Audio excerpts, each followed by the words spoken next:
అయితే అఖండ భారతదేశ వ్యాప్తంగా ఏబిసిడి వర్గీకరణ సాధించే దిశగా దాదాపు 30 సంవత్సరాల సుదీర్ఘ పోరాటం తర్వాత ఏబిసిడి వర్గీకరణను సాధించిన తర్వాత మొట్టమొదటిసారిగా బైంస పట్టణానికి మన మందకృష్ణ మాదిగ గారు వస్తున్నారు. కాబట్టి ఈ నెల 7వ తారీఖు రోజు పల్లె పల్లెన గడప గడపన వాడవాడ నుండి కొన్ని వందల వేల మంది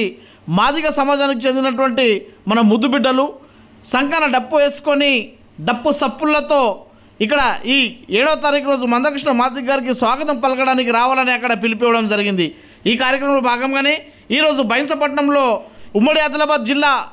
ఇన్ఛార్జ్ అయినటువంటి సతీష్ గారు ఈ మీడియా సమావేశాన్ని నిర్వహించడం జరిగింది. ఈ కార్యక్రమంలో భాగంగానే మన గాయక్వాడ్ గంగాధర్ గారు, కత్తిబాబు గారు, తుకారాం గారు, సాయిచంద్ గారు, అదేవిధంగా మన కుబీర్ మాజీ సర్పంచ్ బాబు గారు, అదేవిధంగా గాడేకర్ బాబు గారు, షెల్కే ఆనంద్ గారు, దిగంబర్ గారు, అదేవిధంగా వెన్నెల సతీష్ గారు, జీవన్ గారు తదితరులు ఈ కార్యక్రమంలో పాల్గొనడం జరిగింది. జిల్లా కేంద్రం బైంస నియోజకవర్గానికి రావడం జరిగింది కనుక ఈ యొక్క ప్రెస్ మీట్ ముఖ్య ఉద్దేశం మందకృష్ణ మాదిగ గారు ఉద్యమ కార్యాచరణలో భాగంగా ఎస్సీ వర్గీకరణ లోపాలను సవరిస్తూ ఆ లోపాలను సవరిస్తూ సాస్యబద్ధమైనటువంటి వర్గీకరణ జరగాలి కనుక ఏబిసిడీలుగా 4 గ్రూపులుగా విభజించాలి అనే ఆలోచనతోటి మరోసారి ఉద్యమ శ్రీకారం చుట్టడం జరిగింది. అందులో భాగంగానే మహాడప్పుల ప్రదర్శన పేరుతోటి నిర్మల్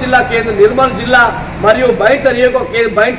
నియోజకవర్గ కేంద్రానికి మందకృష్ణ రాబోతున్నారు కనుక ఈ యొక్క నిర్మల్ జిల్లా కేంద్రంలో ఉన్నటువంటి ప్రతి మండలంకి వెళ్ళి ప్రతి మాదిగ పల్లెలకు వెళ్ళి యావత్తు మాదిగ జాతి బిడ్డలు మొత్తం వచ్చి ఈ సమావేశాన్ని విజయవంతం చేయాలి. ఎందుకంటే వచ్చే వారందరూ కూడా సంకర డప్పు పట్టుకొని సిర్రా చిటికన పుల్ల మీద దండోర దరవేసుకుంటూ ఈ యొక్క బైంస పట్టానికి రావాల్సిన బాధ్యత నా మాదిగ జాతి రక్తం పంచుకునే యావత్తు బిడ్డలపై ఉందని చెప్పి ఈ సందర్భంగా ఎంఆర్పిఎస్ రాష్ట్ర అధికార ప్రతినిధిగా ఉమ్మడి ఆదిలాబాద్ జిల్లా ఇన్ఛార్జిగా నేను పిలుపునియడం జరుగుతుంది. కనుక ఈరోజు ఈ సమావేశము ముఖ్య ఉద్దేశము కృష్ణ మాదిగ గారు 7వ తారీఖు రోజు మహాడప్పుల ప్రదర్శన కోసము యావత్తు మాదిగ జాతి కోసము శాస్త్రీయబద్ధంగా తెలంగాణ రాష్ట్ర ప్రభుత్వం ఏబిసిడి వర్గీకరణ జరగాలని చెప్పి మరో ఉద్యమ శ్రీకారికి చుట్టడం జరిగింది కనుక అందులో భాగంగానే ఈ సమావేశాలు నిర్వహించడం జరుగుతుంది. కనుక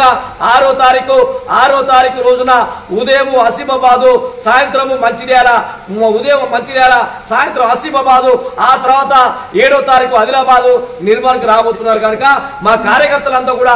రాష్ట్ర వ్యాప్తంగా ఈ యొక్క ఉమ్మడి ఆదిలాబాద్ జిల్లా వ్యాప్తంగా నిర్మల్ జిల్లా వ్యాప్తంగా ఉన్న మా కార్యకర్తలు కూడా వందలాది మందిగా సిర్రా చిటికల పుల్ల మీద దప్పు మీద దండోర వేసుకుంటూ ఈ యొక్క కార్యక్రమానికి మీరు పెద్ద ఎత్తున రావాల్సిందిగా వేలాది మంది మా మాదిగ జాతి కార్యకర్తలకు మా మాదిగ జాతి ప్రతినిధులకు వివిధ పార్టీలో ఉన్నటువంటి నా మాదిగ జాతి రక్తం పంచుకున్న బిడ్డలందరూ కూడా ఎంఆర్పిఎస్ మందకృష్ణ మాదిగ పిలిపిస్తున్నారు కనుక మీరందరూ కూడా 7వ తారీఖు సమావేశానికి వచ్చి విజయవంతం చేయగలరని మాదిగ రిజర్వేషన్ పోరాట సమితి తెలంగాణ రాష్ట్ర అధికార ప్రతినిధి బురి సతీష్ మాదిగ గారిని పిలిపించడం జరుగుతుంది. జై మాదిగ, జై మాదిగ.